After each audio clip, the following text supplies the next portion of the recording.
Hey guys, it's Becca. I'm Cheney. I'm Gio. Today we're going to be doing our first roundtable. There's a lot that bothers me about influencer parents and family bloggers who exploit their children online.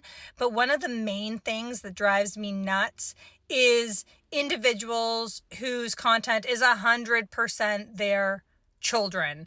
It is so creepy and wrong and exploitative that you have done this to your child. We want to focus on the rise of child influencers or kid influencers.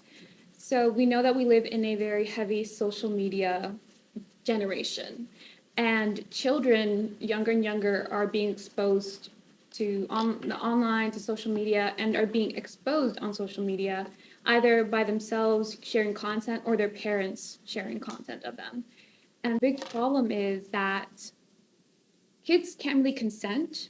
And so when their parents take a video or picture and post it, that's their parents consented to do that. And now parents are becoming parent influencers and they're making money off of the content they make of their children. But how ethical, how safe for them to do, especially when if they're making that money, does their child stand with that money? I mean, they're the content, right? And another big issue is just like the type of content they're making. Personally, I don't mind seeing videos of people showing like, oh, this is my kid's first recital, this is my kid's first soccer award. 100%. I think it's gotten to the point though where it's like intimate moments. Yes. It's weird. It's like private moments that they're filming, but they're still considering it a private moment between them and their child. But they're sharing it with their thousands or millions of followers. Yeah. And it almost defeats the purpose of the conversation at all. Exactly. I almost feel like it's the translation from like Facebook, I feel like is filled with just wholesome moments versus you translate it over to Instagram where these parents are monetizing their children. Yeah. I mean, you see in the videos, you can tell like they're being forced to wear that, to dance that way. And It's even if they do weird. look happy, you don't know what's going on once the camera cuts or before the camera started rolling. They could have been coaching them, telling them, okay, make sure you smile here, make sure, you say this.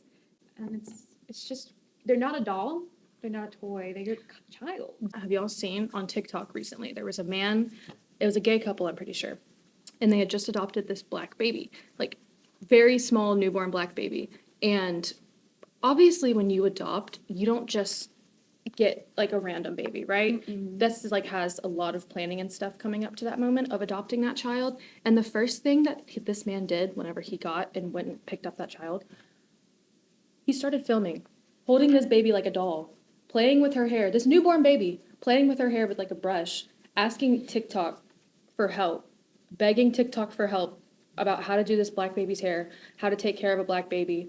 Like, it was so strange, and everybody in the comments knew it. Everybody in the comments was talking about how he was treating that baby like a doll, obviously using her to make content. And it was just disgusting. So there's a guy here on TikTok who did a lot of research on this guy, and allegedly he discovered that this guy is a felon and a recovering addict. He's been clean about 10 years. He said that in Texas, when you're a felon, you cannot adopt. So how did they get this baby? They also have pictures in the delivery room with the mom when she gave birth. And then they have pictures of this baby outside. I think this is what bothers a lot of us, is that the baby's outside being used like a prompt. And I don't know what that man's doing now, but I hope that they scared him off the internet because, and I honestly, I'm worried for that little girl. Because being brought into a family for the specific use of targeting a specific demographic for social media and to monetize that is crazy. And it's definitely not the first time. There was probably more well-known, the Stofers. I'm not sure if I said their name correctly, but there were like I don't know if they're still active either. They were a vlogging family channel on YouTube. And they videotaped their whole process of adopting a child from China. And this was a special needs child. And, they went over there, they got him, they raised money to take care of him and everything. And then people start noticing he's not really showing up on the videos anymore. Is he okay? Is he sick? They released a video saying, we decided to rehome him because his special needs were something that we couldn't take care of. It was out of our hands. Like, we wanted him to have a better home. But you know how traumatizing it is to be, first of all, in an orphanage, finally have a home. They don't treat you well in that home, and then they just give you away. Yeah.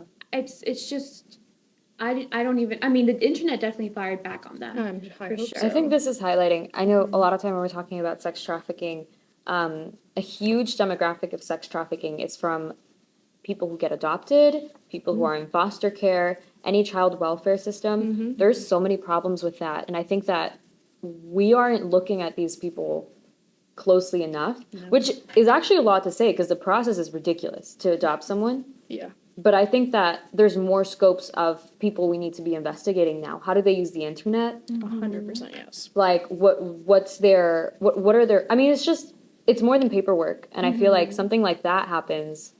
It's unfortunate, especially because they tried to make this child an influencer. They tried to get a lot of clout. I'm sure they were pretty, I don't know. The sad thing is I think that when they decided to rehome, they might have been even more worried about their finances, not being able to monetize the child anymore. How are they going to keep their following going? It becomes a brand, and I think that's a problem when your parenting becomes your brand, because that means that you can't adapt. You're not going to treat a 5-year-old the same that you're going to treat a 7-year-old or a 10-year-old or a 13-year-old, right? So it's weird seeing these kidfluencers, and I think it's something that's going to get worse, unfortunately. 100%. But I mean, if we can spread awareness, it'd be great. That way, for example, I'm sure we all have family members that take pictures of their kids. That's normal, right? I take pictures of my sister. I take pictures of my cousins.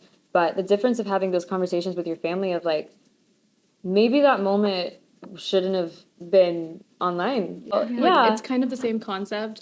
There's a phrase going around online. It's like when somebody says something to you and you're like, I don't know how to react to that. You just respond with, that's a really odd thing to say out loud. And the thing is, I don't remember, it was different during our time, I think. I know my mom was on Facebook and she'd post, me dancing along Christmas and whatnot. But that's to your friends, that's to your family members. You're sharing those moments, they're special. It's completely different now. Hey everyone, it's Gio. I want to thank you all for joining us for our first roundtable where we discussed kid influencers and parent influencers.